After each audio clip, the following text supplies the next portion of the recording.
Megane, and it is one good looking family hatchback. In fact, it's way better looking than the old car. The old one was a bit more like Megane Griffin, bit of a munter really, whereas this new one, no, it's definitely Megane Fox, isn't it? I mean, I love the design.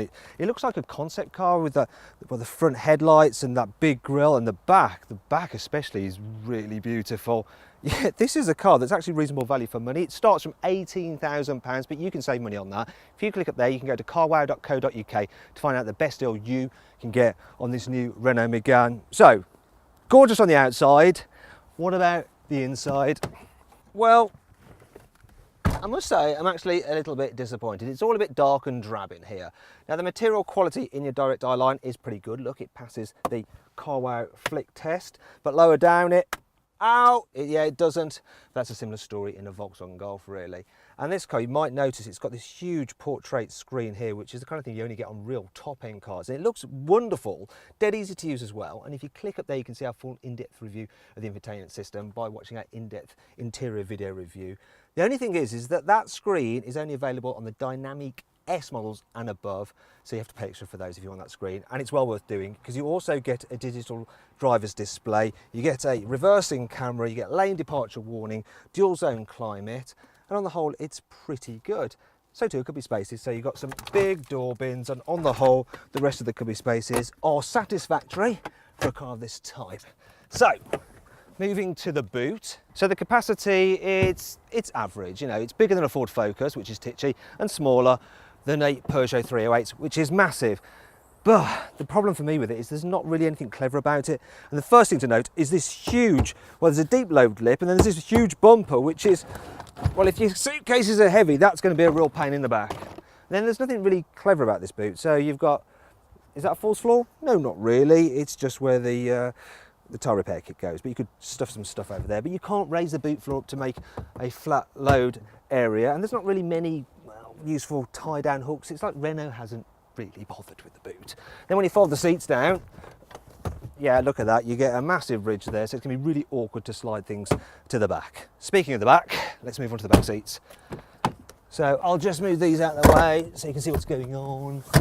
Right, so this new Megane is a lot more spacious in the rear than the old one. So I'm 5'11"ish and I've got lots of knee room, decent headroom. People over 6 foot will be fine. You can carry 3 people at a push. It's not the best in class, but it's not the worst because you've got this wide middle seat. And while there is a hump in the floor, it's not too big.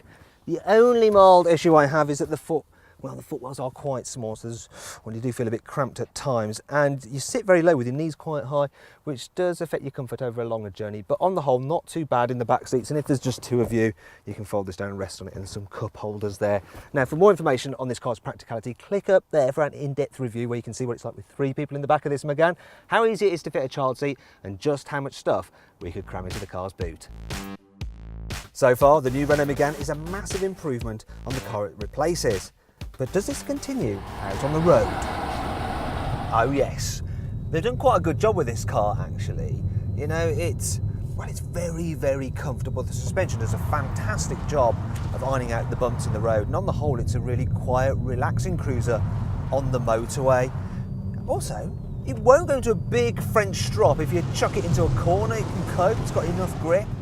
The only thing is though that the steering, well, it just feels a little bit too light. I mean, it's great in town, that is, but when you're going faster, it's got all the resistance of a big, fluffy souffle.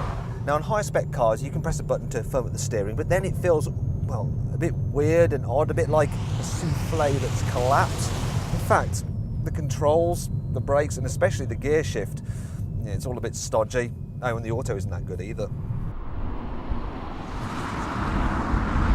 As for engines, well, my tip's this: get the 1.2 litre turbo petrol because it's reasonably nippy and fairly economical.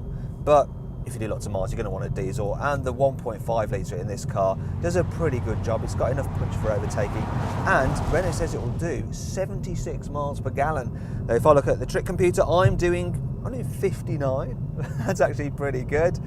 In terms of visibility, well, it's generally okay. These pillars are quite fat, but the worst thing is the view out the back. That rear window is really small. Now, if you click up there, you can actually see for yourself by joining me for a 360-degree passenger ride.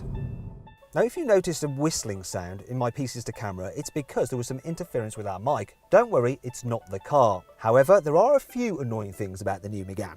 There's no clever place to store the parcel shelf when you're not using it. Under there, yeah, it doesn't quite work. Renault likes to call this trim artificial leather, but it just feels like plastic, if I'm honest. I love the portrait style screen, but that's surround. It looks like it's still in the prototype phase and someone accidentally signed it off. The glove box is all right, but it could have been huge if Renault could have bothered to move over the fuse box over there for right-hand drive cars. From a distance, this little aerodynamic bulge makes it look like you've got a dent in your car. Thankfully, there are some cool features on the new Megane which help make up for all this. You can get LED coloured mood lighting like you get in Audis. You can download various apps for the infotainment system from the Renault R-Link store. Look, there's one here called Space Dog. There's an onboard eco driving monitor to help you be a more efficient motorist. You can play artificial engine noises inside the car to make it sound like a motorbike or even a spaceship. GT models get rear wheel steering, which makes the car more manoeuvrable at low speeds and more stable at high speeds.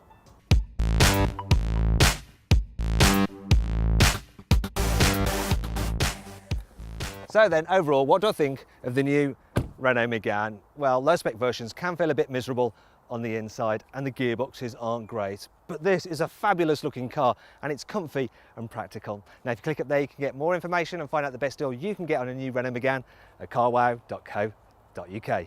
Thanks for watching. If you enjoyed this video, please like it, share it and subscribe to our channel. And if you click over there you can watch our detailed practicality, infotainment and 360-degree passenger ride videos for the new Renault Megane. Now did you spot the Easter egg in this video? It was the Groove Armada shaking that ass song from the Renault adverts of the past on the car stereo.